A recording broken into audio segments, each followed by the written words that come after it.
figure out how to help your player analyze their game. I would say, number one, help them to watch film of their game, right? Even if, you know, if their player that's going out and they're putting in all this work, right? You know, when you're next at the game, go ahead, have your camera out. You can use your phone. It's not the greatest tool, but it'll work if you really need it, right?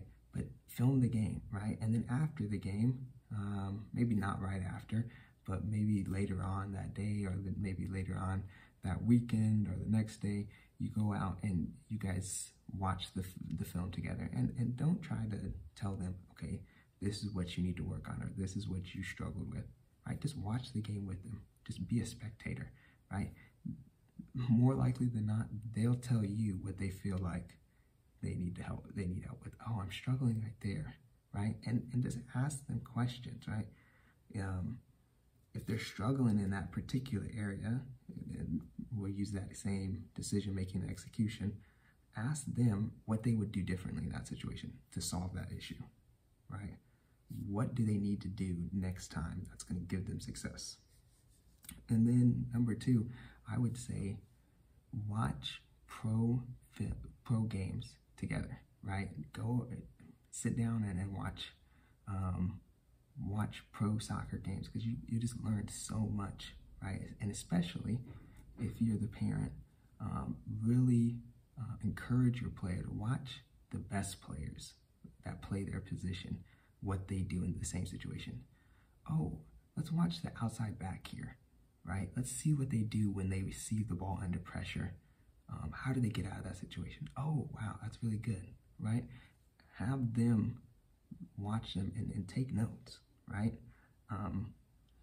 You're really just trying to help them to recognize the differences between their levels and the pro levels, right?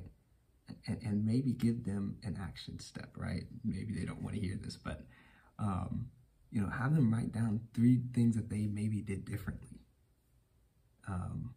Your child, that the pro did differently than your child, right?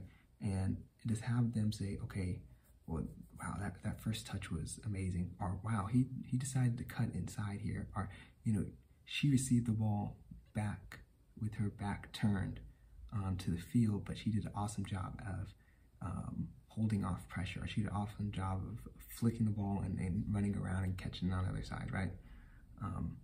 And then, you know, if this is something that they've been struggling with, or this is something that they need to improve on, or they feel like, oh, my old training plan is getting stale, right? Have them incorporate those things, those 3 things, into their new training plan, right? This new information should populate what it is that they do, right? So for that player who is in our program, we changed the training plan to spend less time working on the physical side and more time working on their first touch, right? And we would try to challenge. A player, and when they were training on their own, okay, yeah, we can pass the ball up against the wall, and we can work on that, you know, getting you reps. But we also can work on recognizing and making decisions, checking their shoulders, scanning, right? Being able to maybe add some feints and add some different hip turns into what they do, right? Challenge them on the stuff that they need help with, that's gonna, you know, up their game awareness, right?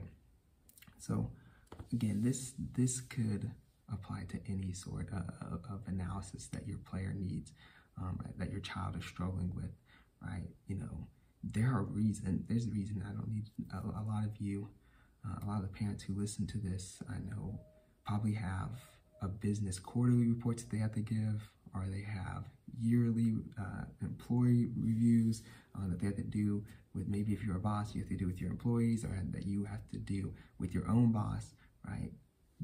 There's a reason that businesses do this, so that they can track performance and see what areas that people are growing in and what areas that people need help with, right? And players can get into the same habit of doing this as well, right?